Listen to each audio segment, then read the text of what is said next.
Aujourd'hui, on va parler du magnifique système hydraulique, pas compliqué du tout, du Boeing 737. On va parler du système hydraulique de la version nouvelle génération. On parle des Boeing 737 600, 700, 800 ou 900. Par contre, si vous volez la version Jurassic, la version 100 ou 200, je vais vous glisser des mots, mais le système hydraulique est quand même assez différent. Mais la version classique, le 300, 400 ou 500, mais ça se ressemble beaucoup. Alors êtes-vous prêts? Parce que mon but ici, c'est de simplifier les choses et de vous apprendre les bonnes choses.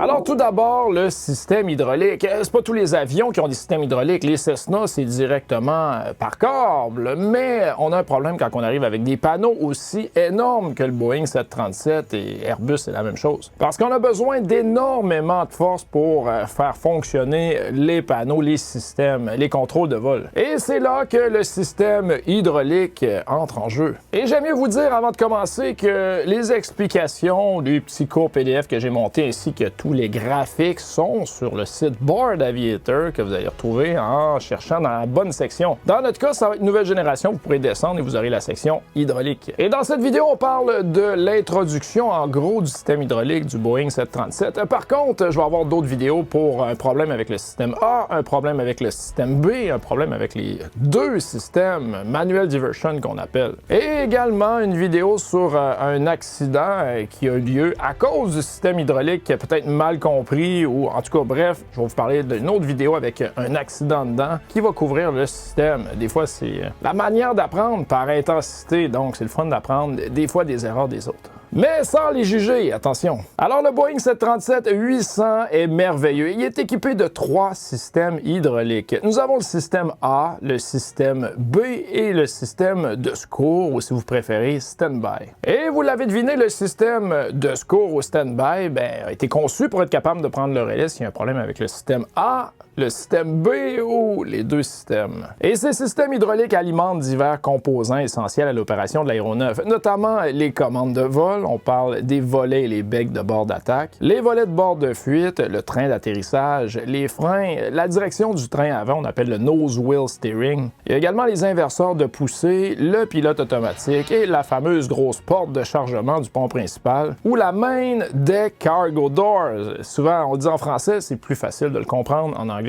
Le système hydraulique A ou B peut alimenter toutes les commandes de vol sans diminuer pour autant la contrôlabilité de l'avion. Et chaque système hydraulique dispose, vous l'avez deviné, d'un réservoir, un énorme réservoir, qui est situé dans la wheel well, la baie de train d'atterrissage qui est juste là. Et les réservoirs des systèmes A et B sont pressurisés par de l'air de purge ou le fameux bleed air. Et le réservoir de secours ou stand-by est raccordé au réservoir du système B pour la pressurisation et le servicing ou, si vous préférez, l'entretien. Et le servicing va servir à remplir les réservoirs, bleeder l'air, mais également l'air de bleed qui va arriver pour pressuriser les réservoirs vont servir à garder une pression positive vers la pompe. On veut pas qu'il y ait justement des bulles d'air, donc on garde une certaine pression. Et là, c'est de la pression d'air. C'est pas la pression qu'on va parler, une pression hydraulique. Le pompe hydraulique A et B. Oui, les systèmes hydrauliques A et B sont équipés d'une pompe entraînée par un moteur et d'une pompe entraînée par un moteur électrique à courant alternatif. La pompe à moteur du système A, vous l'avez deviné, est alimentée par le moteur numéro 1 et la pompe à moteur du système B est alimentée par le moteur numéro 2. Et les pompes hydrauliques entraînées par le moteur fournissent environ 6 fois le volume de fluide de la pompe hydraulique entraînée par un moteur électrique. Donc les deux pompes, que ce soit mécanique ou électrique, vont nous emmener la même pression. Attention, on parle de 3000 livres de pression. Par contre, le débit ne sera pas pareil. 6 fois plus rapide pour la pompe mécanique que la pompe électrique. Et l'interrupteur marche-arrêt de la pompe engine 1, le système A, ou engine 2, le système B, contrôle la pression de sortie de la pompe entraînée par le moteur. Et le positionnement de l'interrupteur sur off isole le débit de fluide des composants du système. Mais n'oubliez pas que la pompe entraînée par le moteur continuera de tourner tant que le moteur fonctionnera. Tirer sur l'interrupteur d'incendie du moteur ou le engine fire switch va couper le débit de fluide vers la pompe entraînée par le moteur et désactivera le voyant basse pression à associée. Donc, lorsqu'on a tiré sur la poignée, la lumière low pressure allumera plus. On ne veut pas qu'elle allume pour rien. C'est normal qu'il y ait une low pressure si on a tiré sur la poignée. Et n'oubliez pas également que la pompe mécanique, elle a une switch, un interrupteur, mais si on ferme ça, ça ne va pas arrêter la pompe. Comme je disais, elle tourne toujours. C'est juste que ça va empêcher le fluide de passer. Et c'est la raison pourquoi on les garde toujours à on quand on est capable, quand les moteurs ne fonctionnent pas au sol. Parce que c'est un relais qui amène un courant électrique qui la garde toujours fermée. Tandis que la position ouverte, ben il n'y a plus de courant, donc elle est ouverte à son naturel. Il n'y a pas de travail qui est fait de ce côté-là. Et avec le temps, à force de fermer la switch de la pompe mécanique, ben ça finit que il y a toujours une certaine usure. On travaille un relais, on veut garder le système, fait qu'on n'a pas besoin en réalité. Pompe hydraulique à moteur électrique. Et c'est là qu'on a deux options, oui, parce qu'il y a l'option ABEX ou il y a l'option Vickers ou Eaton. Ça va dépendre du modèle que vous avez dans vos avions. Pour ce qui est de l'option ABEX, c'est bien l'interrupteur marche-arrêt de la pompe électrique numéro 2 ou système A ou électrique numéro 1 du système B contrôle la pompe à moteur électrique correspondante. Mais si une surchauffe est détectée dans l'un ou l'autre des systèmes, eh bien le voyant overheat correspondant s'allumera. Et c'est tout. Elle ne va pas fermer toute seule. Vous allez voir, l'autre modèle, c'est différent. Oui, parce que l'option Vickers ou Eaton, eh bien l'interrupteur marche-arrêt de la pompe électrique 2 au système A ou électrique 1 au système B contrôle la pompe à moteur électrique correspondante. Mais si une surchauffe est détectée dans l'un ou l'autre des systèmes, eh bien le voyant overheat correspondant s'allumera. Et l'alimentation de la pompe est coupée et le voyant low pressure va s'allumer. C'est ça la grosse différence. Le système va fermer la pompe, la garder fermée automatiquement. Et en passant des pompes électriques, c'est un système incroyable. C'est pareil sur le Dash 8, sur d'autres avions.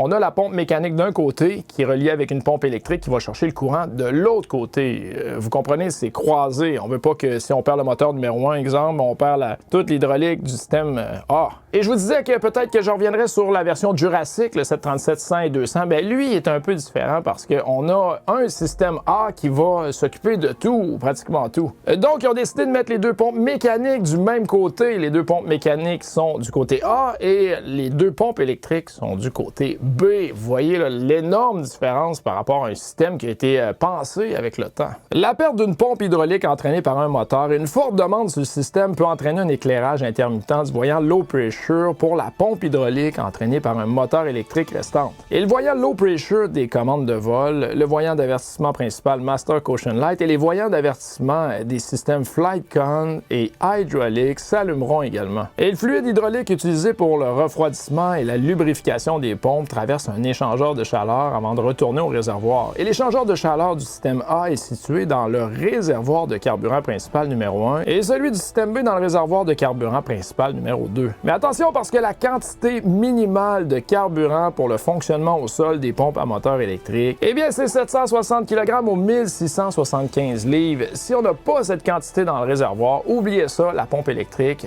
ne sera pas refroidie avec l'aide du carburant. Le pressure switch. Oui, ces fameuses switches sont situées dans les lignes de sortie des pompes entraînées par le moteur et par le moteur électrique et envoient des signaux pour allumer le voyant low pressure correspondant si la pression de sortie de la pompe est faible. Et un clapet anti-retour situé dans chaque ligne de sortie va isoler la pompe concernée du système. Et le transmetteur de pression du système associé envoie la pression combinée de la pompe entraînée par le moteur et celle par le moteur électrique à l'indication de pression du système hydraulique associé. Donc, c'est pas compliqué, la pression drop, pouc, on envoie un signal et voilà, la lumière allume. Fuite hydraulique du système A. Oui, si une fuite hydraulique se développe dans la pompe entraînée par le moteur ou dans ses conduites associées, bien, il y a un petit tuyau de refoulement dans le réservoir qui va empêcher une perte totale du liquide du système. Et avec le niveau de liquide au sommet du tuyau d'alimentation, eh bien, la quantité du réservoir affichée indiquera environ 20 de remplissage. Et la pression hydraulique du système A est maintenue par la pompe à moteur électrique. Et si une fuite se développe dans la pompe à moteur électrique ou dans ses conduites associées ou dans les composants communs à la fois au moteur et aux pompes à moteur électrique, eh bien la quantité dans le réservoir diminuera progressivement jusqu'à zéro et toute la pression du système sera perdue. Fuite hydraulique du système B maintenant. Si une fuite se développe dans la pompe, la conduite ou le composant du système B, bien la quantité diminuera jusqu'à ce qu'elle indique environ 0 et la pression du système B sera perdue. Et les réservoirs du système B possèdent un tuyau vertical qui alimente en fluide à la fois la pompe entraînée par le moteur et la pompe entraînée par le moteur électrique. Cependant, avec le niveau de liquide au sommet du tube vertical, eh bien, le liquide restant dans le réservoir du système B est suffisant pour le fonctionnement de l'unité de transfert de puissance, ou le Power Transfer Unit ou PTU. Je vais vous en parler du PTU bientôt. Une fuite dans le système B n'affectera pas le fonctionnement du système de secours ou le stand-by. Unité de transfert de puissance ou Power Transfer Unit. Le but du PTU, c'est de fournir le volume supplémentaire du fluide hydraulique nécessaire pour faire fonctionner les becs automatiques et les volets et becs de bord d'attaque. Ou si vous préférez les auto-slats and leading edge flaps and slats au débit normal lorsque la pompe hydraulique entraînée par le moteur du système B est inopérante. Et le PTU utilise la pression du système A pour alimenter une pompe à moteur hydraulique qui pressurise le fluide hydraulique du système B. Donc, vous avez deviné, ça va prendre la pression du côté du système A et du liquide du côté du système B. Si vous avez une fuite, vous avez tout perdu. Le PTU ne fonctionnera pas. Le PTU fonctionnera automatiquement lorsque toutes les conditions suivantes seront remplies. La pression hydraulique de la pompe entraînée par le moteur du système B chute sous les limites lorsque l'avion est en vol et lorsque les volets sont inférieurs à 15, mais pas à 0. Valve de transfert du train d'atterrissage ou landing gear transfer valve. Le but de la valve ou vanne de transfert du train d'atterrissage, c'est de fournir le volume de liquide hydraulique nécessaire pour monter le train d'atterrissage à la vitesse normale lorsque le volume de la pompe entraînée par le moteur du système A est perdu. Et la pompe entraînée par le moteur du système B fournit le volume de liquide hydraulique nécessaire pour actionner la soupape de transfert du train d'atterrissage lorsque toutes les conditions suivantes sont réunies. L'avion est en vol, ça c'est bien évident. Il faut que le régime du moteur numéro 1 tombe en dessous d'une valeur limite. Le fameux levier du train d'atterrissage doit être positionné vers le haut et le train d'atterrissage principal n'est pas relevé et verrouillé. Système hydraulique de secours ou le Stand-by Hydraulic System. Le système de secours, moi, je l'adore. Vous allez voir, c'est simple. Petit réservoir, petit système et pas de problème. Le système hydraulique de secours au stand-by est fourni en secours en cas de perte de pression du système A et ou le système B. Ça peut être les deux également, oui. Et le système de secours peut être activé manuellement ou automatiquement et utilise une seule pompe moteur électrique pour alimenter, vous allez voir la liste, les inverseurs de poussée ou les thrust reversers, le gouvernail ou le rodeur, les volets et becs de bord d'attaque, le leading edge flaps and slats. On parle de déploiement seulement, attention, ils vont pas remonter. Et l'amortisseur de lacet de secours, le Stand-by yaw damper. Fonctionnement manuel. Pour faire fonctionner manuellement le système, il faut positionner l'un ou l'autre des commutateurs Flight Control sur Stand-by Rudder ou Stand-by Rod, juste là.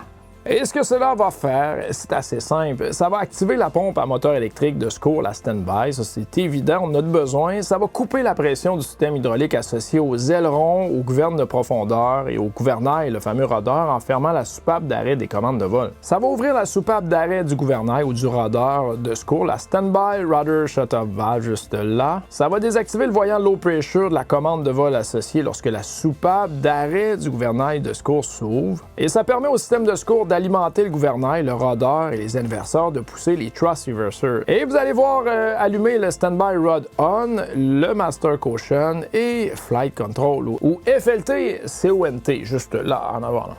Positionnement de l'interrupteur principal Alternate Flap sur arme. Si on a besoin de descendre les flaps en urgence avec le système stand-by ou de secours, cette petite switch est vraiment importante. Regardez bien, c'est vraiment intéressant qu'est-ce qui se passe quand on l'ouvre. Ça va activer la pompe à moteur électrique de secours, la Standby Electric Motor Drive-In Pump. Je vous l'apprends pas, c'est bien évident. Ça va fermer la soupape de dérivation du volet de bord de fuite, le Trailing Edge Flaps Bypass Valve. Ça va armer l'interrupteur de position Alternate Flaps et ça va permettre au système de secours d'alimenter les volets et les becs de bord d'attaque ainsi que les inverseurs de poussée, le fameux Leading Edge Flaps and Slat and Thrust Reverser. Et le fonctionnement automatique.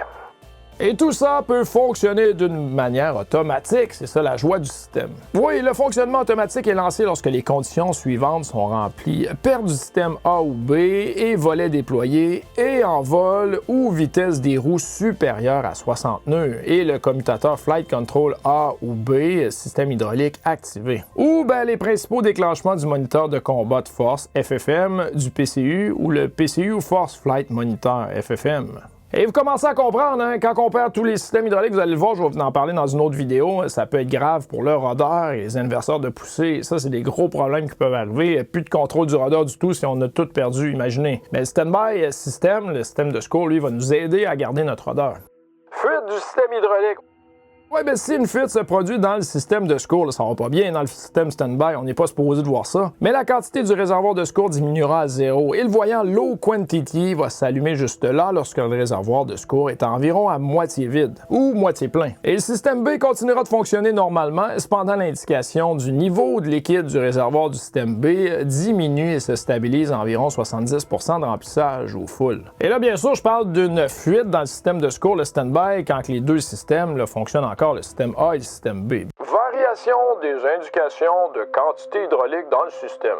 Mais lors d'un fonctionnement normal, des variations dans les indications de quantité hydraulique se produisent lorsque le système devient pressurisé après le démarrage du moteur, lorsque vous montez ou descendez le train d'atterrissage ou les dispositifs de bord d'attaque, les leading edge devices, ou bien que le cold soaking se produit pendant de longues périodes de croisière. Et je peux vous dire que les quantités sur un Boeing 737, ça varie beaucoup. Des fois, on est là, oui, mais en réalité, ça varie beaucoup. Et ces variations ont peu d'effet sur le fonctionnement des systèmes. Et si le système hydraulique n'est pas correctement pressurisé, eh bien de la mousse peut se produire à des altitudes plus élevées. Et la fameuse formation de mousse ou foaming en anglais peut être reconnue par les fluctuations de pression et le clignotement des voyants low pressure correspondants. Et les voyants master caution et hydraulique peuvent aussi s'allumer momentanément. Parce que le panel est très bien fait. Là, on a la petite lumière qui allume, puis vous avez un carré à gauche du côté commandant qui a rapport avec le panel d'en haut et à droite du côté premier officier qui a rapport avec le panel en haut. Quand on regarde les lumière, c'est souvent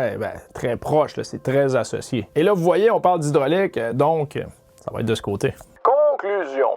Le système hydraulique du Boeing 737-800 est un ensemble complexe et redondant, conçu pour garantir la sécurité et la contrôlabilité de l'aéronef dans diverses situations. Et grâce à ses mécanismes de secours et à ses pompes redondantes, il permet de maintenir le fonctionnement des systèmes critiques, même en cas de défaillance. Donc, en résumé, pas très compliqué, le système hydraulique sur le Boeing 737. On a le système A, le système B, le système stand-by ou de secours au centre, et les couleurs sont toujours associées. Et même chose avec le Seatboard Aviator. Quand on parlait de la section hydraulique, j'ai décidé que ce serait en vert. Mais pour ce qui est du système hydraulique, j'aime beaucoup les couleurs. On va les garder comme le constructeur a choisi. Donc en rouge, c'est le système A, en vert, le système B et le stand-by qui est en bleu mauve. Et en passant, le réservoir B est plus gros que le réservoir A. Oui, on peut le voir. Alors, on est rendu au quiz de révision. Alors, débutons avec cette première question. Et quel est le but du PTU ou Power Transfer Unit? On en a parlé beaucoup aujourd'hui, mais c'est de fournir un volume de fluide supplémentaire aux autoslats et le flaps.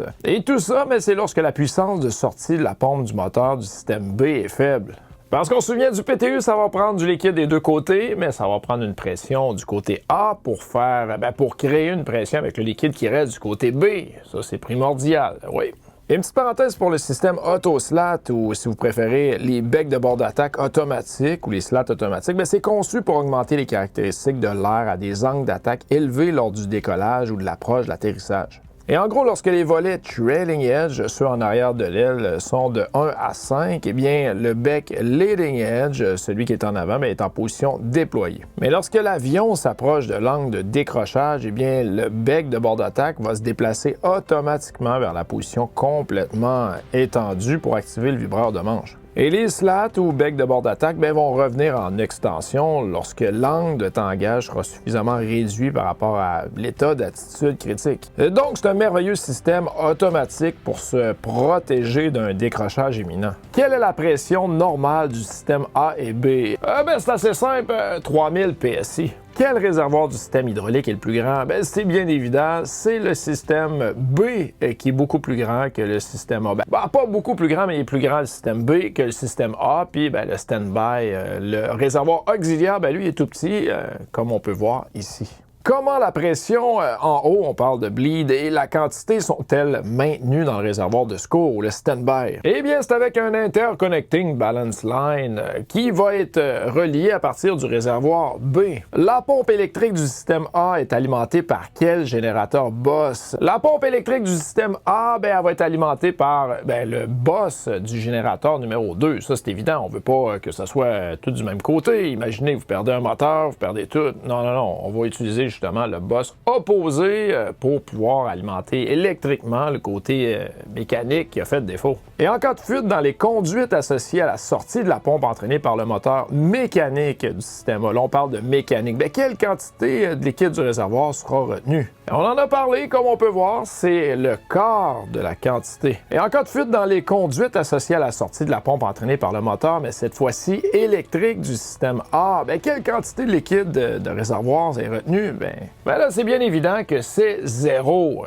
Et la pompe électrique du système B est alimentée par quel générateur boss? Ben, c'est un peu comme tantôt, c'est le générateur, mais ce coup-là, de l'autre côté, donc, le numéro 1, la boss numéro 1. Et en cas de fuite dans les conduites hydrauliques de la pompe à moteur électrique du système B, eh bien, le réservoir B se vide et la pompe à moteur électrique ne fonctionne plus. Ben, cependant, il reste suffisamment de liquide pour faire fonctionner le PTU. Ben oui, on a besoin de liquide. Ben, le système est fait pour garder notre PTU, Power Transfer Unit. Mais ici, le fire switch est tiré, la petite poignée rouge, ben la lumière low pressure de la pompe du moteur, ben elle va être inhibitée. Elle s'allumera plus parce que de toute façon, on s'en attend, la poignée est tirée. Fait que pas besoin d'avoir d'indication que on a un problème de pression. Il n'y en a plus. Quel voyant est disponible en tout temps, même avec le fonctionnement du système stand-by? Ben, c'est le voyant low quantity. On veut savoir si on a un problème de quantité. C'est bien évident, il fonctionne, mais pour ce qui est de la pression, on oublie ça, il est inhibité. En déplaçant Flight Control, lequel à on, ben, l'interrupteur de l'amortisseur de l'essai yaw damper passe à la position off, eh bien c'est le Flight Control B. Parce que le yaw damper, ben, il est du côté B. D'ailleurs, voici la liste de ce que vous avez avec le système A et le système B. Et j'en ai pas beaucoup parlé, mais c'est normal parce que je vais y revenir quand on va parler d'urgence. Et en déplaçant l'interrupteur de l'alternate flaps à arm, ben, ça va fermer quoi? Ça va fermer le trailing edge bypass valve. Et le PTU qu'on vient de parler ne s'active qu'en vol. Quelle est la configuration permettant son activation? Eh bien, c'est les volets sortis à moins de 15, mais pas relevés. Donc attention, quand on dit moins de 15, c'est pas plus que 15. On s'en va vers 10, mais pas à 0. Donc, c'est une petite fenêtre. Mais si vous avez les 25, 30, 40, oubliez ça, ça ne fonctionnera pas. Et de quel système hydraulique le PTU reçoit-il la pression de fonctionnement? On en a parlé beaucoup. Ben, c'est la pression du système A, bien sûr, pour faire fonctionner, justement, et créer la pression dans le système B. Et voilà pour mon petit quiz, ça nous a permis de réviser tout ça. Alors j'espère que vous avez apprécié mon tour d'horizon du système hydraulique. Les cours théoriques en ligne, c'est pas ce que j'aime le plus. Donc une bonne vidéo pour faire un résumé de tout ça, c'est toujours apprécié. N'oubliez pas, d'ici là, train smart, flight safe.